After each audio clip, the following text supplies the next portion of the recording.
अस्सलाम वालेकुम सामीन, हाज़िर खिदमत है फ़रत इश्तियाक़ के नावल दिल से निकले हैं जो लफ्ज़ की अगली किस्त। तुम तुम यहाँ क्या कर रहे हो? मायूं के पीले लिबास में सर से दुपट्टा लिए वो बगैर मेकअप के बहुत ही हसीन लग रही थी। बाहर लॉन में मेहमानों का एक हजूम था। वो मेहमानों के दरमियान से निकलकर पता नहीं यहाँ किस तरह पहुँचा था। बाहर अपनी सहेलियों के झुरमुट में आई तो भी इतना बड़ा घूंघट निकाल रखा था, मैं तुम्हें देख भी नहीं सका। तुम इन कपड़ों में कैसी लग रही हो? वो बेपरवाही और लापरवाही से कमरे के अंदर कदम रखने लगा। उमर, कोई आ जाएगा, बाहर इतने मेहमान हैं। उसने किस कदर बुखलाए हुए लहजे में उसे समझाने की सही की। इसीलिए तुमसे कहता हूँ हमारे यहाँ की फिल्में कम देखा करो। देखा इनका असर? इस टोन में जाइए, कोई आ जाएगा, हाय अल्लाह, कोई देख ना ले, जैसी लाइन्स बोलने लगी हो। वो अंदर आता शाह ने बेनियाजी से बोला। अरे वाह, मेहंदी, तुमने मेहंदी लगा ली, दिखाओ मुझे। उसके ये कहने की देर थी कि वदिया ने झट अपने दोनों हाथ कमर के पीछे छुपा लिए। हरगिज़ नहीं। उसके कतियत भरा अंदाज पर उमर के चेहरे पर मसनूई मायूसी और दुख बिखर गया। दिखा लो अकड़, सिर्फ एक दिन और है तुम्हारे पास, कल तुमसे पूछ लूँगा। तुम कल मुझसे सब कुछ पूछ लेना, मगर इस वक्त यहाँ से जाओ उमर, प्लीज़। उसने मुलतजी लहजे में उसकी बेकरारियों पर बंद बांधने की कोशिश की। चला जाऊँगा, बस एक बात बता दो मुझे। क्या? उसने खफकी भरी उजलत से पूछा। ये कहना सुनना ख़त्म हो और यहाँ से चला जाए तो वो सुकून का सांस लेगी। आज की रात और कल का ये दिन कैसे गुजरेंगे? मैं ये एक दिन कैसे गुजार दूँ? उसकी बेचारगी देखने से ताल्लुक़ रखती थी। तुम्हारी ये मैच्योर और बचकाना हरकतें अगर तुम्हारे फैंस को पता चलें तो बेचारे हैरान और परेशान रह जाएंगे। उनका फेवरेट राइटर जो अपनी तहरीरों में इतना सोबर और मैच्योर नजर आता है, हकीकत में इस कदर बचकाना हरकतें करता है। पता चल जाए तो चल जाए, मैं तो ऐसा ही हूँ और ऐसा ही रहूँगा। तुम्हारे लिए मैं बेवकूफ़ भी हूँ, बच्चा भी हूँ, पागल भी हूँ और दीवाना भी हूँ, और तुम्हारे लिए हमेशा ऐसा ही रहूँगा। मैं तुम्हारे लिए कभी नहीं बदल सकता दिया, मैं ख़ुद को बदलना चाहता ही नहीं हूँ, और ये बात तुम्हें भी मालूम है। फिर क्यों मुझे इस मामले में मैच्योरिटी की तवक्को रखती हो तुम मुझसे?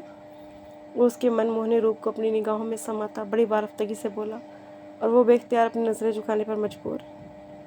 कभी मेरा साथ मत छोड़ना दिया, मैं तुम्हारे बगैर नहीं रह सकता। मैं एक बहुत खुदगर्ज सी दुआ हमेशा मांगता हूँ दिया, मुझे मेरी इस खुदगर्जी पर माफ़ कर दो। मौत बरहा के ही जानता हूँ और मानता भी हूँ, फिर भी अल्लाह के हुजूर एक खुदगर्ज सी दुआ यार बार बार मांगता हूँ कि जब भी आए पहले मुझे ये खुदगर्जी ही तो है दिया, मेरी खुदगर्जी, संग दिली और बेरहमी कि तुमसे पहले मरूं, तुम मेरे मरने का गम सहो, मैं तुम्हारा नहीं। मैंने तुम्हारे से लिए कभी बुरा नहीं सोचा, मगर ये एक बात बुरी है जो मैं सोचता हूँ, जिसकी बार बार मैं दुआ मांगता हूँ। वो पता नहीं क्यों ऐसी उदास कर देने वाली बातें कर गया। खुशी के इन लम्हों में शौक़ और शरारती मूड के साथ एकदम संजीदा हो गया, हद दर्जा संजीदा। और वदिया कमाल वो बेसाख्ता दरमियान में हल चंद कदमों का फासला तय करके उसके बिल्कुल करीब आ गई। उमर, क्या हो गया तुम्हें? आज के दिन इस खुशी के मौके पर मरने मराने की बातें, इतनी बुरी बातें करके खुद भी डिप्रेस हो रहे हो और मुझे भी उदास कर रहे हो। वदिया की आंखों में फैलती उदासी देखकर और बेख्तियार वो अपनी बातों पे शर्मिंदा हुआ था। फिर फ़ौरन ही अपने चोंचले और अपने मूड में वापस आ गया था। अच्छा, अगर तुम मुझे अपनी मेहंदी नहीं दिखा रही तो कम से कम ये दुपट्टा ही ओढ़ के दिखा दो। पीछे बेड पर उसके उरूसी लिबास का सुर्ख रंग का हसीन जरतार दुपट्टा रखा था। शायद उमर के यहाँ आने से पहले वो कमरे में छुपी खुद को इस दुपट्टे में सजाए अपना रूप आईने में देख रही थी। हरगिज़ नहीं, बिल्कुल भी नहीं।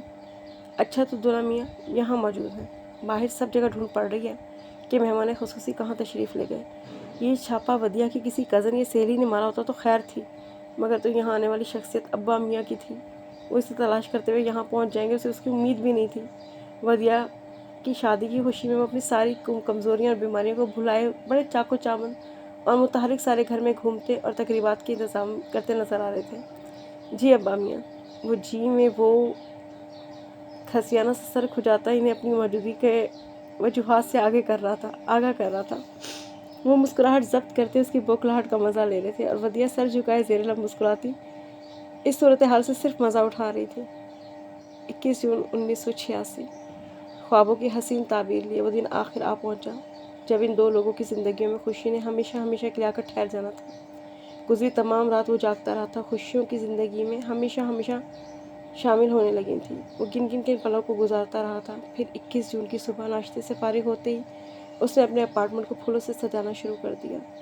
इस काम में उसने किसी को अपनी मदद के लिए शामिल नहीं किया था, ये काम वो अकेले करना चाहता था। वो खुद हर तरफ फूल बिछाकर उसके इस्तकबाल की तैयारियां कर रहा था। अपार्टमेंट के मेन दरवाजे से लेकर बेडरूम के दरवाजे तक उसने फूलों की पत्तियां बिछाई थी। बेड पर इंतहाई मेहनत से उसने एहतमाम किया था। जैसे ही वहाँ का दरवाज़ा खुले, उस वक्त दरवाजे पर बंधी डोरी ढीली होकर छत के ऊपर से ढेरों सारे फूल निछावर कर दे और वो बड़ी चाहत से एक एक चीज़ सजा रहा था। अपार्टमेंट को फूलों की खुशबू से महका रहा था। वो कहीं भी कोई कमी नहीं छोड़ना चाहता था। सुबह से दोपहर तक सब ठीक लग रहा था। उसे हर चीज़ ठीक लग रही थी। वो बेतहाशा खुश हो रहा था। मगर फिर जैसे जैसे शाम होने लगी, ना जाने क्यों उसका दिल घबराने लगा। उसके दिल को ये घबराहट और परेशानी क्यों हो रही है, वो समझ नहीं पा रहा था। वो अपने जहन को झटकने लगा, दिल की घबराहट को अपनी खुशी और एक्साइटमेंट के साथ जोड़ने लगा। वो बहुत ज़्यादा खुश होने की वजह से बेला सबब घबराहट का शिकार हो रहा है, मगर नहीं, उसका दिल एकदम तमाम सजावटों से बेजार होने लगा। उसका दिल बहुत परेशान था। उसका दिल चाहा फ़ोन करके वदिया से बात करे। दिया, तुम ठीक हो? बस इतना पूछने और उसका जवाब सुनते ही फ़ोन बंद कर देगा। वो फ़ोन तक आ गया, मगर फिर अब्बा मियाँ के हाथों कल रात पकड़ी जाने वाली अपनी हरकत का सोचकर खुद ही रुक गया। सारी दुनिया के लड़कों की शादियाँ होती हैं, मगर हर कोई मेरी तरह बचगाना हरकतें नहीं करता। अब्बा मियाँ, अंकल आंटी सब क्या सोचेंगे? मैं अपनी शादी के लिए इतना बेकरार हुआ जा रहा हूँ। मुझसे चंद घंटे सब्र नहीं हो रहा। चंद घंटे ही तो रह गए शादी में। चंद घंटे बाद दिया मेरे साथ मेरे पास होगी, हमेशा हमेशा के लिए, ज़िंदगी भर के लिए। बिला वजह वहमी सोच, बिला वजह की घबराहट। वही खड़े खड़े उसने खुद को बुला भला कहा, लानत मलामत की और फिर वहाँ से वापस मुड़ा ही था कि फ़ोन की बेल बजी। उसने झपट लेने वाले अंदाज में सूरज से रिसीवर उठाया। उमर उमर, वो अब्बा मियाँ की आवाज़ थी। वो क्यों रो रहे थे? रिसीवर पर उसकी गिरफ्त एकदम मजबूत हो गई थी। उसने जैसे सहारे के लिए उसको मजबूती से थाम लिया था। क्या हुआ अब्बा मियाँ? उसका दिल अनजाने वसवसे में घिरा तेज तेज से धड़कने लगा। उमर उमर दिया वदिया, वो बुरी तरह रो रहे थे और वदिया का नाम सुनते ही जैसे उसका दिल तेज तेज धड़का। उसका दिल ऐसा लगा जैसे रुक जाएगा। जब बात इस लड़की की होती थी तो उसके दिल से आता कोई पैगाम कभी गलत नहीं होता था। दिल की वहमी सोचें, दिल की परेशानी सब सच थी। क्या हुआ दिया को अब्बा मियाँ? सख्ती की कैफियत में वो जुमला पता नहीं किस तरह बोल पाया। उसे खुद मालूम नहीं हो सका था। दिया का एक्सीडेंट। उमर, मेरी बच्ची, मेरी जान। वो रिसीवर उनके हाथों से छूट कर नीचे गिर गया। वो गाड़ी की चाबी हाथ में लिए भागा। उसे खुद मालूम नहीं था वो गाड़ी किन रास्तों पर किस रफ्तार से दौड़ा रहा था। ट्रैफिक की शोर, उसे सड़क पर कुछ दिखाई नहीं दे रहा था। या अल्लाह, उसकी लब से कोई दुआ नहीं निकल पा रही थी सिवाय उस एक पुकार के। एक सहमे हुए वजूद से सिर्फ एक नाम की तकरार हो रही थी। बगैर कोई एक्सीडेंट किए ना जाने वो अस्पताल तक कैसे पहुंच गया? अब्बा मियाँ, अंकल आंटी, उन लोगों के चंद करीबी रिश्तेदारों के चेहरों पर खौफ और आंखों में आंसू लिए उसे बहुत सारे शनासा चेहरे नजर आए, मगर वो कहाँ है? यूं ही हल्की फुल्की सी चोट लग गई, डॉक्टर बैंडेज कर रहे हैं, वैसे फिक्र की कोई बात नहीं। वही जुमला सुनने के लिए उस सबको देख रहा था। अब्बा मियाँ के पास आ गया। उसे देखते ही गले लगाकर फूट फूट कर रोने लगी। उमर, दिया तो दुल्हन बनने जा रही थी, तो सजने संवरने जा रही थी, फिर इस तरह की आवाज़ें क्यों? वो क्यों डरा रही है? उमर क्यों हमारी मोहब्बत को आजमा रही है? उसने उससे आवाज़ें दी। उसने मेरी किसी आवाज़ पर आंखें नहीं खोली, मुझे जवाब तक नहीं दिया। दिया को कुछ नहीं होगा मम्मी, वो बिल्कुल ठीक हो जाएगी। वो इनसे ज़रा खुद को अपने आप को तसल्ली दे रहा था। हादसा कैसे हुआ, कब हुआ, किसकी गलती से हुआ, उसने कुछ नहीं पूछा। ये सवाल वो लोग कर रहे थे जिनके लिए ये हादसा एक दर्दनाक खबर और एक अलमनाक वाक़या था। मगर ये उमर हसन के लिए कोई खबर या वाक़या नहीं, ये उसकी ज़िंदगी की बात थी। उसके अंदर मौत और ज़िस्त की कश्मकश में मुब्तला इस लड़की के दिल की धड़कनों के साथ उसकी धड़कनें जुड़ी थीं। ये वदिया कमाल की ज़िंदगी का नहीं, उमर हसन की ज़िंदगी का सवाल था। वो अभी ज़िंदा रहना चाहता था, बहुत सालों तक, बहुत तवील ज़िंदगी। मैं इस वक्त उसके साथ क्यों नहीं था? वो खुद से लड़ पड़ा। वो अपने घर में फूल सजाता फिर रहा था, और जिसके लिए वो तमाम फूल थे वो खांसी से तो दो चार हो चुकी थी। उमर, क्या हो गया तुम्हें आज के दिन? इस खुशी के मौके पर मरने मरने की बातें? मैंने तो सिर्फ एक बात की थी दिया, और तुम्हें मेरी खुदगर्जी इतनी बुरी लगी कि फ़ौरन मुझसे बदला लेने की ठान ली। तुमने कभी मेरे साथ ऐसा नहीं किया दिया, प्लीज़ मुझे माफ़ कर दो। अब मैं हमेशा यही दुआ करूँगा कि हम दोनों साथ मरें। हाँ दिया, मैं यही दुआ मांगा करूँगा, प्लीज़ मुझे माफ़ कर दो, बस एक बार, सिर्फ एक बार। खुदा के लिए ये मत कहना कि उमर हसन के बचने की कोई उम्मीद नहीं। मुझे मेरी ज़िंदगी की नवीद दो। वो कमाल खान के साथ डॉक्टर के सामने खड़ा था। कमाल अली खान इस वक्त एक काबिल तरीन सर्जन नहीं, सिर्फ एक बाप। उन्होंने सहारे के लिए मजबूती से उमर का हाथ पकड़ रखा था। वो दोनों खौफजदा चेहरों के साथ आंखों में उम्मीद ले डॉक्टर की तरफ देख रहे थे। वो कह रहा था कि वदिया की हालत बहुत ख़राब थी, उसे बचाने की कोशिश कर रहे हैं, मगर अभी यकीन से कुछ भी नहीं कह सकते। हादसे में उसकी टांगें बुरी तरह मुतासिर हुई हैं, खासतौर पर उसका दायां पाँव। घुटने से नीचे उसका दायां पाँव मुकम्मल तौर पर कुचला गया है। घुटने से नीचे से उसकी दाएं टांग बिल्कुल ज़ाया हो चुकी। डॉक्टर का ये कहना था कि वो अगर उसकी जान बचाने में कामयाब भी हो गए, तब भी घुटने तक उसकी टांग काट देने के सिवा कोई और चारा नहीं होगा। वो किसी डॉक्टर, किसी सर्जन की कोई बात मानने को तैयार नहीं था। वैसा कभी भी नहीं होने देगा। कमाल अली खान शहर के तमाम बड़े आर्थोपैडिक सर्जन से राब्ते में थे। जहाँ तक उनकी रसाई थी वो तमाम बड़े आर्थोपेडिक सर्जन तक पहुँचे थे। उनकी डिग्रियाँ, उनकी पेशा वाराना महारत, उनके असर रसूख अगर उनकी बड़ी बेटी को नहीं बचा सकते तो किस काम का था ये सारा तमाशा। अपनी फील्ड के माहिर आर्थोपेडिक सर्जन्स की मुतफ़िक़ा राय यही थी कि वदिया की टांग घुटने तक काटना नागज़ीर था। अंदर ऑपरेशन थिएटर में सर्जन्स उसका ऑपरेशन कर रहे थे और वो बाहर कॉरिडोर में दीवार से टेक लगाए अपने पैरों को देख रहा था। ऐसा लग रहा था जैसे कोई तेज़ धार आरी से उसके पैर काटने जा रहा है। वदिया को कितनी तकलीफ़ हो रही होगी, उसका कितना खून बह रहा होगा। उसने ज़ोर से अपनी आंखें बंद कर ली। कैसी थी उसकी मोहब्बत जो उसे इस तकलीफ से बचा नहीं पा रही थी। उसकी आंखों से कतरा कतरा आंसू गिर रहे थे। वो रात जिसके लिए उसने इतने ढेरों ढेर ख्वाब देखे थे वो आई भी आकर गुजर भी गई, मगर कुछ इस तरह की अपनी सफाकी, अपने जुल्म की निशानियाँ ज़िंदगी भर के लिए उन दोनों के पास छोड़ गई। वो अपने पैरों पर खड़ा था, लेकिन उस रात उमर हसन ने अपने पैर कटते देखे थे। वो आईसीयू में उसके पास आया था। ऑपरेशन कामयाब हो चुका था, लेकिन अभी वो खतरे से मुकम्मल तौर पर बाहर नहीं निकली थी। इस कमरे में ऐसी खामोशी से सन्नाटा था कि उसे अपने बेआवाज़ कदमों की चाप साफ सुनाई दे रही थी। सामने बिस्तर पे वो होशो हवास से बेगाना आंखें मूंदे लेटी थी। वो दबे पांव चलता उसके पास आकर ठहर गया। उसके माथे पे पट्टी बंधी हुई थी। उसकी आंखों के नीचे की पूरी जगह सूजी हुई थी। उसके चेहरे की रंगत सर्द पड़ी हुई थी। उसने सर से पांव तक चादर ओढ़ी हुई थी। उसके पैरों की तरफ देखने की उसमें हिम्मत नहीं थी।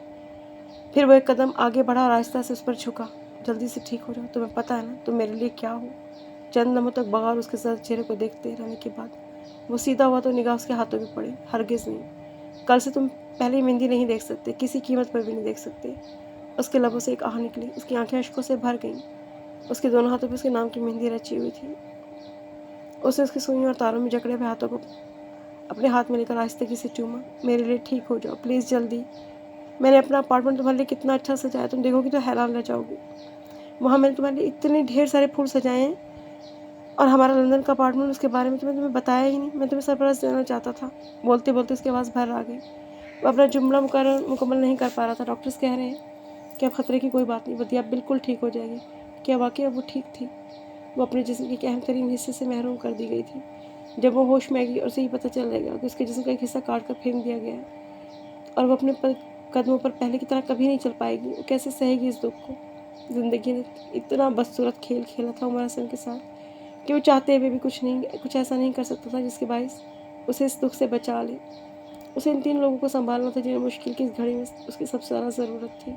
एक बूढ़ा दादा अपनी पोती की खुशियों को उजड़ते देखकर जिसके लबों पर खामोशी और आंखों में अश्क ठहर गए थे। एक बाप अपनी इकलौती बेटी की मासूरी ने जिसकी सारी हिम्मत तोड़ के रख दी थी। एक माँ थी जो बेटी को सुहाग के सुर्ख जोड़े में देखने के बजाय अस्पताल के बिस्तर पर लाचार और मासूर पड़ा देखकर खाना पीना सब कुछ भूल गई थी। वो इन तीनों को संभालने की कोशिश कर रहा था। मेरी बेटी माजूर हो गई उमर, 21 गुनाह की सज़ा मिली है हमें तो तुम्हें तो सब पता है ना। तुम तो उसे सबसे ज़्यादा जानते हो, तुम्हें मालूम है ना वो कैसी है। उसने कभी भूले से भी कभी किसी का दिल नहीं दुखाया। उसने कभी किसी के साथ बुरा किया ही नहीं। वो उसके सीने पर सर रखे ज़ारगुजार रो रही थी। डॉक्टर नाइला कमाल, जिन्हें उसने हमेशा बावकार अंदाज में उठते बैठते बोलते देखा था, उसका दिल इन्हें उजड़े हाल में देखकर अंधेर अंधेर रो रहा था। वो इन्हें संभाल रहा था। आंटी, हम इस बात पर अल्लाह का शुक्र क्यों ना अदा करें कि दिया की जान बच गई है, और जो कुछ भी हो वो ज़िंदा तो है। आंटी, दिया ज़िंदगी बिल्कुल नॉर्मल गुजारेगी। फिर भी अगर हमारे दिल में यहाँ इत्मीनान ना हो तो हम इसे अमेरिका लेकर जाएंगे। सर्जन फारूकी बता रहे कि मसनूई टांग लगने के बाद इंसान बिल्कुल नॉर्मल ज़िंदगी गुजारता है। वो एक काबिल डॉक्टर को बातें इस तरह समझा रहा था जो उससे ज़्यादा बेहतर तौर पर खुद जानती और समझती थी। मगर ये भी सच था कि उसके अल्फाज, उसकी तसल्लियाँ जिस तरह दुखों पे मरहम रखते थे, किसी के नहीं रख पाते थे। अंकल, खुद को संभालें प्लीज़। अगर आप इस तरह कमज़ोर पड़ गए तो अब्बा मियाँ को और आंटी को, सबसे बढ़कर दिया को कौन संभालेगा? जब वो होश में आएगी उसे सब पता चलेगा। उस वक्त उसे आपकी सबसे ज़्यादा ज़रूरत होगी। आप खुद को संभाल लें। इस कड़े वक्त से गुजरने का हौसला पैदा करें। वदिया को प्राइवेट रूम में शिफ्ट किया जा चुका था। कमाल अली खान वदिया के बेड के पास खड़े थे। उन्होंने बहुत हिम्मत करके चादर उठाकर उसके पैरों को देखा और फिर वहीं खड़े होकर दुख से बेहाल होकर रोने लगे। उमर ने इस मंजर से अपनी नज़रें चुरा ली। अब्बा मियाँ की हालत तो सबसे ज़्यादा ख़राब थी। वो मुझसे कुछ नहीं बोलते थे। अस्पताल में होते तो तस्बीह के दाने गिराते, आंसू बहाते जाते, और घर जाते तो वदिया को मुख्तलिफ मौक़ों पर मिली ट्रॉफीज़ और शील्ड को देख देख कर रोते जाते। उसके चेहरे पर लिखा हर दुख पढ़ा जा सकता था। वो किसी से नहीं बोलते थे, मगर जब उनके पास जाकर बैठता तो उसके हाथ पकड़कर उसके कंधों पर सर रख कर बच्चों की तरह रोने लगते। वो चंद दिनों में इतने बीमार और इस कदर निढाल हो गए थे कि उमर को उनकी सेहत की तरफ से सख्त तशवीश हो रही थी। सब अपने अपने दुखों में इतने निढाल थे कि किसी ने भी नहीं सोचा कि वदिया इस खबर पर कैसा रद्द-ए-अमल ज़ाहिर करेगी। वो इस बात को किस तरह कबूल करेगी। उसका दिल चाह रहा था कि वो कहीं चला जाए और इस लम्हे का सामना नहीं करना चाहता था, इस लम्हे का जो किसी भी वक्त आने वाला था। उसे होश आ रहा था। अब्बा मियाँ, मम्मी, पापा, उमर, कुछ होश और कुछ गनूदी की कैफियत में, कुछ सोते और कुछ जागते, आंखों के पिपोटे खोलने की कोशिश करते। उन्हें कुछ देर खोलते और फिर बंद करते देख रहे थे। कई घंटों से अपने सब प्यारों के नाम कभी बेआवाज़ कभी आवाज़ के साथ पुकार रही थी, अब्बा मियाँ। वो पूरी तरह होश में आ रही थी। उसके हवास मुकम्मल तौर पे बेदार हो रहे थे। बेड पर उसके दाएं तरफ अब्बा मियाँ बैठे थे, बाएं तरफ कमाल अली खान और नायला आंटी सब सामने थे। वो खुद भी उसके पास खड़ा था। वो इन तीनों को बहुत सारा सहारा देकर, बहुत सारा समझाकर यहाँ लाया था, लेकिन बज़ाहिर बहादुरी से मुस्कुराकर खड़े होने के बावजूद अंदर ही अंदर उनके हौसले टूट रहे थे। अब्बा मियाँ, मम्मी, उसने बड़ी मुश्किल से आंखें खोलकर पुकारा।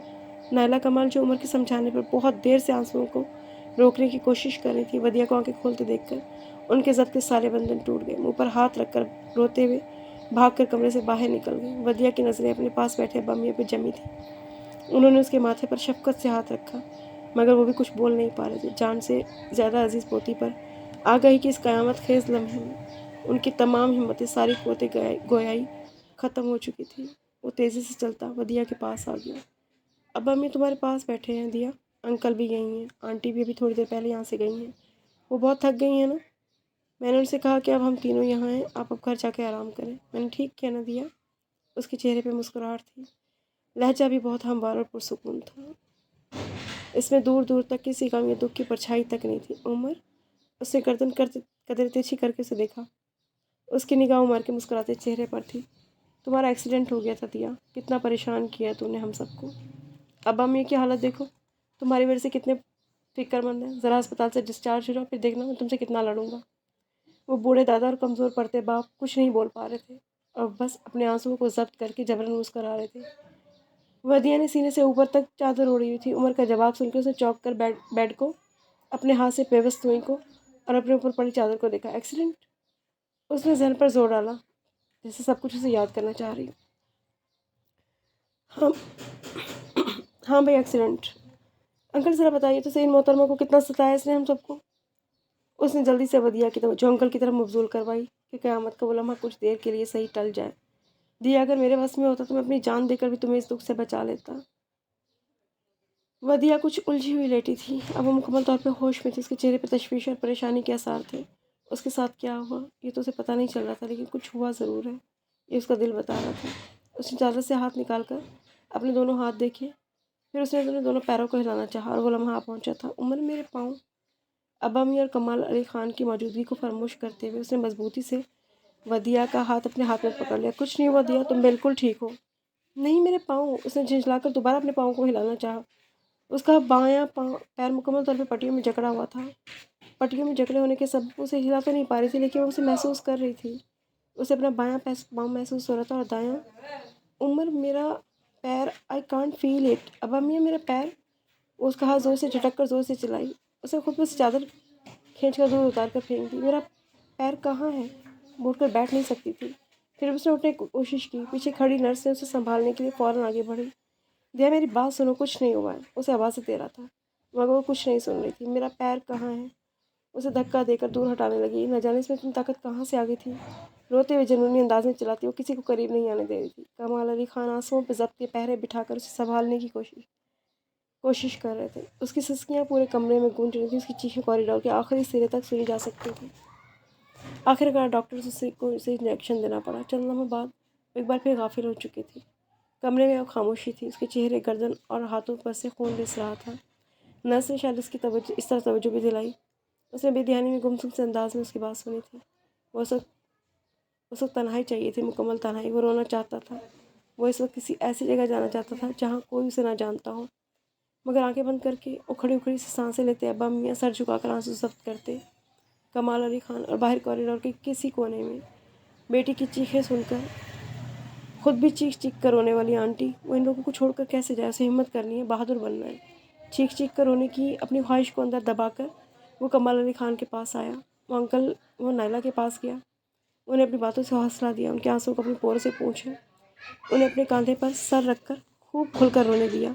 फिर उन दोनों को अस्पताल छोड़कर वो अब्बा मियाँ को बामुश्किल घर लाने पर राज़ी करके उन्हें साथ लेकर आया। उसे उनकी हालत बहुत ज़्यादा ख़राब लग रही थी और उसे डर लग रहा था। वदिया उनके लिए क्या थी वो जानता था।